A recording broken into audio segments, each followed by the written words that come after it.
In this video, I'm going to go over how to do niche research for selling low content books on Amazon KDP.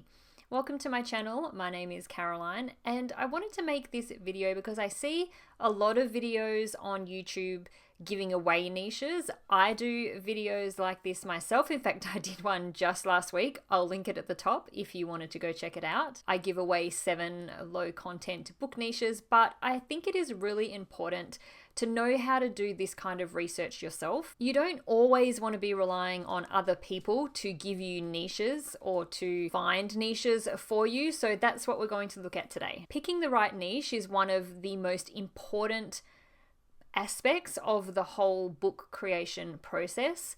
Pick the wrong niche and you're not going to make any sales and you've wasted your time making a book or multiple books for that niche. But if you get the niche right, you could hit a really big winner in terms of making you a lot of sales. But before we do get into the video, I would like to thank Skillshare for partnering with me on this video. Skillshare is an online learning community with thousands of online classes and members from all around the world. It's a place to get inspired, learn new skills, and put them to work in impactful ways. I love that Skillshare has such a massive range of classes available across all different topics. I say this all the time. I'm a huge advocate for self-education and always improving your skills or learning new skills, and self-improvement should be a lifelong journey. We should never stop learning new things. Because we're still in January and it's still very new into 2022, I'm still in that mind frame of setting goals and trying to plan what I want to get out of the next year and the years ahead. And so a class that I've been taking the last week is Discovering Success, run by Emma Gannon. 7 exercises to uncover your purpose, passion, and path. I just want to make sure that the things that I'm doing and the things that I'm working on are the things that I really want to be doing, and they are the things that are going to get me to where I want and to reach the goals that I have set for myself, and that the path that I'm on is the correct path for me at this time in my life. So it was a really great class and I got a lot out of going through those 7 exercises. Because Skillshare is curated specifically for learning, it is ad-free, which is great for anybody who is easily distracted like me and gets sucked into the YouTube rabbit hole sometimes. And new premium classes are always being added. Skillshare has a great offer for the first 1,000 of my subscribers who use the link in the description below. You will get a 1-month free trial of Skillshare. The trial gives you access to the complete library of classes so you can learn something new right now, today. Now, back to niche research. First of all, you need to sort of define a set of criteria that you are looking for in a niche, because there's no point just aimlessly looking around Amazon, clicking on things when you don't really even know what it is you're looking for. And by criteria, I'm talking about things that you feel are worthy of making a particular niche good or bad, or profitable or not profitable. It's things like the demand, the competition, the other books, the types of books in the niche, the BSR or the bestseller rank. And these things are different for everybody. Everybody has their own set of criteria specific to them and what they look for in a niche. And generally you want to find a niche that has low competition but high demand. So basically a niche where there are customers searching for that particular type of book, but there are not many high quality books anyway for them to choose from. And the things that we can use to determine this is the amount of search results and the bestseller ranks of the books that are currently selling. You can get all this information from Amazon itself. So keep this in mind when you do start doing research and come up with your own list, your own set of criteria. And this is something that will just come with time and experience. The more research that you do and the more books that you make, your criteria for what you need or look for in a niche will change and evolve, and eventually you'll come down to something that you know what to look for every time you do niche research. To give you an example, you would generally go for a niche that has a low amount of search results. So maybe something 2,000 or 3,000 results or less, maybe even 1,000 search results or less. For some people, that's even too high. For some people, they refuse to even go into a niche unless it has less than 1,000 search results on Amazon. And some people don't even care how many search results there are. They will just go into a niche that they that they think they're going to enjoy and that they think they can make a really good quality book in. And then we take a look at the BSRs, so the bestseller rank. A bestseller rank determines a product's popularity in the Amazon store. Every single product on Amazon has one. The lower the number, the better. And we look to see if there are enough books with a low enough bestseller rank to determine that these books are actually selling. Just because there's books on the Amazon store doesn't mean they're actually selling. So you may say that you only want niches that have at least 5 books on the first page of search results with a bestseller rank of 100,000 or less. You want to look at this because there is no point making books for a niche that has no history of sales. If books are already selling in a niche, it means that there is a demand for it. If there are no books selling, don't fall into the trap of thinking that you have found an undiscovered niche or something like that. There is literally no such thing anymore, trust me. If books aren't selling in a particular niche, it's probably because there is no demand. There are no customers looking for that type of book. So with that being said, let's get into how to start researching. There are a few different ways that you can go about it, but the general gist of it is to basically just go on Amazon and go down the rabbit hole, click on things and just see where it takes you. And to start, it can really just be as simple as to start typing in the Amazon search bar. It depends on what you have in your mind. You may already have a particular type of book in mind already that you want to search for. So even just something as simple as a notebook or a journal, just start typing in notebook and see what comes up. Now, that drop down menu that just popped down on the side in the white, that is from Amazon's search results. So Amazon will display search terms that customers have searched for already in the past. So you know that the search terms here are things people are actually searching for. This side here with the color, that is a free Chrome plugin, which is the Amazon search expander, I believe it's called. And it just gives you more keywords or keyword phrases that people have typed in. So you can click on any of those or search for any of these terms and just see what comes up. For example, let's say you want to look at notebooks for women. This is going to be a very broad niche to start with, and generally most of the time you start niche research, it's going to be in a broad niche. And the idea is that you just click on things and you look at things and you try to find your way to a niche, a sub niche that has less competition or has the set of criteria that you want in a niche that you think that you're going to be able to rank in and that you're going to be able to make sales in, or that you think you can make better books in. Basically, you just go through, you don't just look at the first page of the search results, go through as many pages as you want. Let's say you find one that you're going to click on. Now, this is an extremely popular notebook, inspirational journal type of niche that it's targeted, but you may decide, okay, let's have a look at this notebook. And then what you can do from here is just see what's on this page, right? So we're on the sales page. Now, this particular book's in an extremely broad, high competition niche, but it does very well. You could decide that you want to try and compete with that. There's nothing wrong with that if that's what you want to do. But if you're trying to drill down a little bit more and find something different, maybe some of the things that you can look at is you can take a look at the author. So let's take a look and see what other books this author or this publisher has.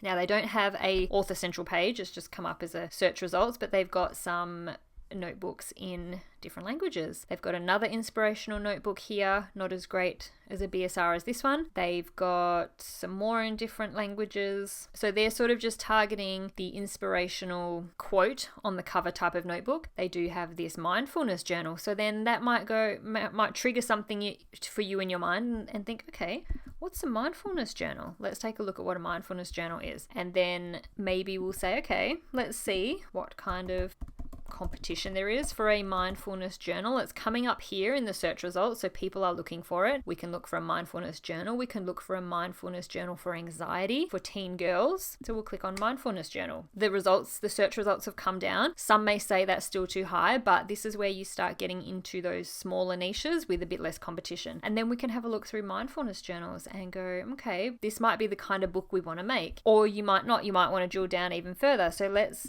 even go back and say mindfulness journal for anxiety. Let's see if there's any journals with targeting anxiety. Okay, that's got more search results, so maybe that's not one that you want to go into. So let's look at some of the others. There was teen girls. So teen girls, okay, we've got 1,000 results. That's pretty good. Let's see what kind of bestseller ranks they've got, because you want to make sure that these books are selling. Otherwise, there's no point going into niche. 31,476. That's a great niche 4,288. That's an amazing niche. That one's a bit higher. That's a bit higher. They're probably not selling much at all. We've got this one here, 7,848. 282,000. Not so bad. Selling maybe 1 or 2 a month. A mindset and goal setting journal for teens and tweens, 79,000. So look, we're seeing some really great results here. It's a niche that's got very low competition, and the bestseller ranks are proving that people are buying these types of books. If this is something that you're very interested in, then you would want to go through these books, have a look what's inside of them. Can you create something similar but unique, as good a quality, if not better, than what's already out there? Because there's no point making a book that's not as good quality. It just won't sell because these books are already selling. So if you put up a book that's not as good as these, then people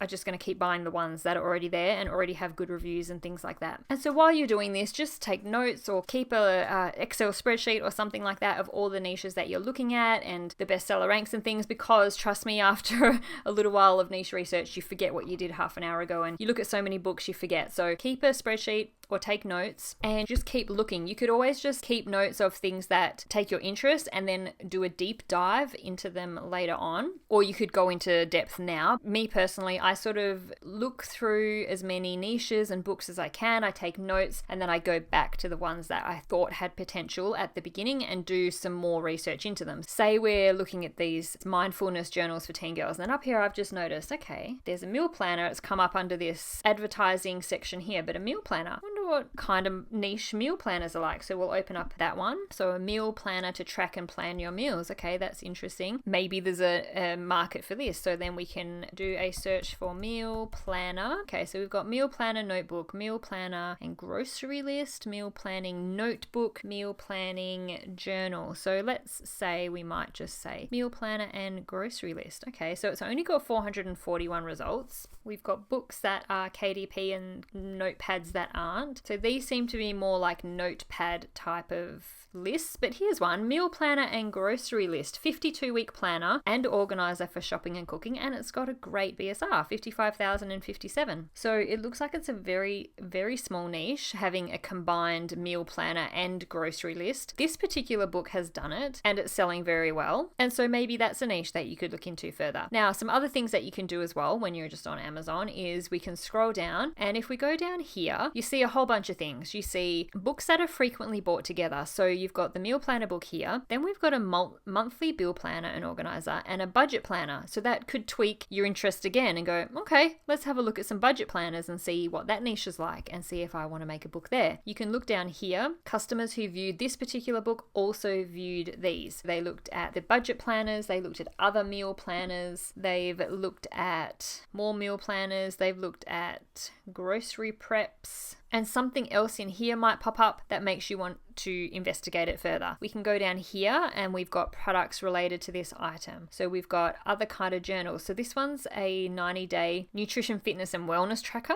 That's a niche we could now look into. We can look at, there's some monthly planners here. We scroll down, there's another products related to this item section that you can go through. So can you see what I mean by just click on things, go down the rabbit hole, click on things that you don't even if you think it's not going to be anything, just check. Sometimes the niches that you don't even think of or you don't think are going to be good can be some of the better ones, where you do find a niche that doesn't have a lot of competition, but it does have demand and there's people buying it. So you just have to spend the time and just click away, click on as much as you can, click into books and niches that you have no clue what you're going to find. Just click on everything. So aside from Amazon, there are tools that can help you to get started. If you have absolutely no idea what to search for on Amazon, if you're completely blank, you don't even know what to type in that search bar, there are tools out there that you can use. A couple that I like to use are BookBolt and Publisher Rocket. I've talked about them before. I've done videos on them before. And you can just use these tools to just give you some ideas of what to search for in a broad type of search on Amazon, and then you can narrow it down to see if you can find some smaller niches to look into, like what I just did. We will start with BookBolt. Log into your BookBolt account, and one of the main tools that I like to use is the cloud function, because this is where you can basically just search for however many books that you want, the top 100 to 500. You can adjust the bestseller rank. So personally for me, I like to find books that sell at least a couple a month, so I like to drop that right down to sort of maybe 200 to 250. I don't worry about the price. And then you can go through all the different categories that are generally for low content books. You can just sit and go, okay, let's have a look at notebooks. We'll do a search for the top 100 notebooks. And this tool, BookBolt, will usually only bring up books that are made by KDP. It won't bring up any of those other books that you generally see on the Amazon search results that are under office products like spiral bound books or leather bound books and stuff like that.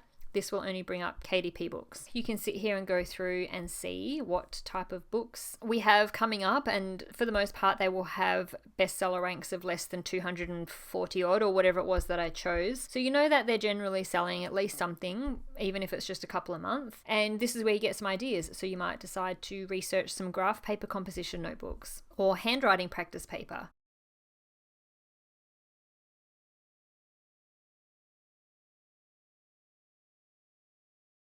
And password logbooks, which can then get you on the rabbit hole of researching logbooks and all the different types of logbooks out there. We can look at blank comic books. We can look at these composition notebooks, and then you might end up researching the different graphics, because composition notebooks would generally be sold by the design on the cover. So you might end up getting into looking at what type of composition notebooks people like to buy, what images are on the front, whether they're mushrooms like that one, or whether they're unicorns, or I don't know, avocados, or you might go down that rabbit hole of what can you put on the front of a composition notebook. So once you've gone through them, you might decide, okay, I'm going to go through the next one, or I might go through the coloring books next. So let's go see if I want to get into coloring books and what type of niches are doing well but have a bit less competition in them. So then we go through the coloring books. You can see there's kids coloring books, my first coloring book. We've got adult coloring books. We've got flower coloring books, the creepy kawaii coloring books. And so go through here, jot down some books that you want to look at further, and then we can go onto Amazon and do that investigation into the niche and start looking through the niche itself. What type of sales does it have? What type of competition does it have? And that sort of thing. Okay, so next up we can have a quick look at Publisher Rocket. Publisher Rocket isn't a web-based application, unfortunately. It is something that you download to your computer. And this is where it kind of brings up more of a keyword type of search. So we could go to the Amazon keyword search, type in notebook, just for example.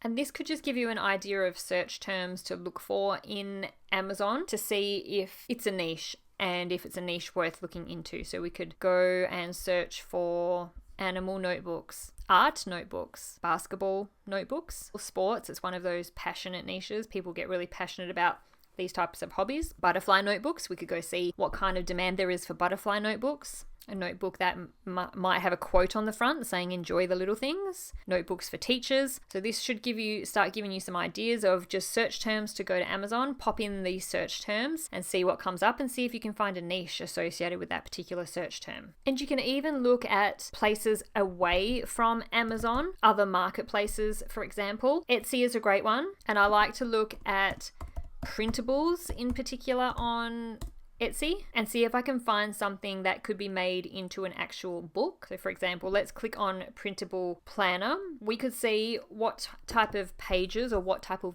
digital products people are buying on Etsy and see if it would suit being made into a book. So something like a daily planner would suit being made into a book. So then I could go onto Amazon and search for daily planners and see if there's a demand for that and see what type of competition that kind of niche has. And just go through these. Okay, so then there's a daily gratitude journal that could be made into a book. People would like to write in a book the things they're grateful for each day, and then we could research gratitude journal niche, see what kind of competition it has. Can I make a book in that niche that could possibly sell? You don't even really have to even look at printable stuff or digital stuff. Something else that you can get ideas from sometimes are just things like t-shirts and mugs, particularly things that are given as gifts. The idea here, interesting, what's come up in this search for mugs? The idea here is not to copy. We're not copying anything. We're just getting ideas. If we go through this and say, okay, something like this, This kind of funny quote, could that work well on a notebook or a journal as well? Here's another funny quote. Again, could that work on a notebook or a journal? Something about a cat. People love cats. People love pets. It isn't always printable pages and digital products that you could get inspiration from. You could get inspiration from all sorts of things. Another place that can be particularly helpful in getting ideas is Pinterest. So let's pop up here and just type something in and see what comes up. Let's type in a notebook and see what kind of notebooks come up. Can we get any inspiration from any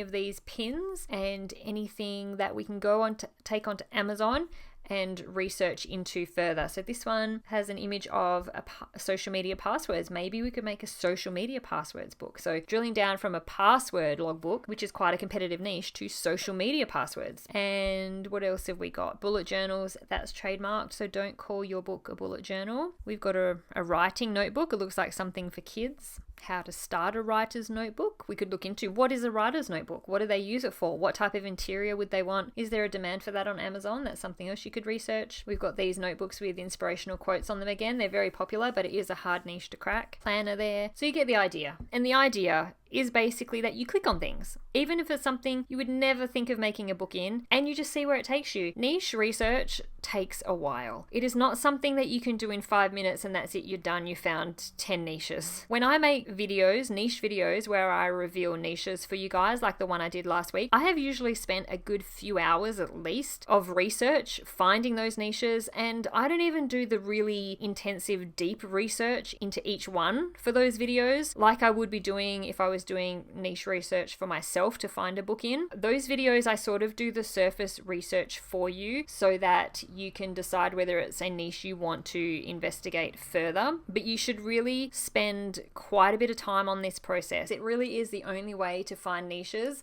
that have low competition but high demand. And as I say, you shouldn't be relying all the time on other people to find niches or reveal niches for you.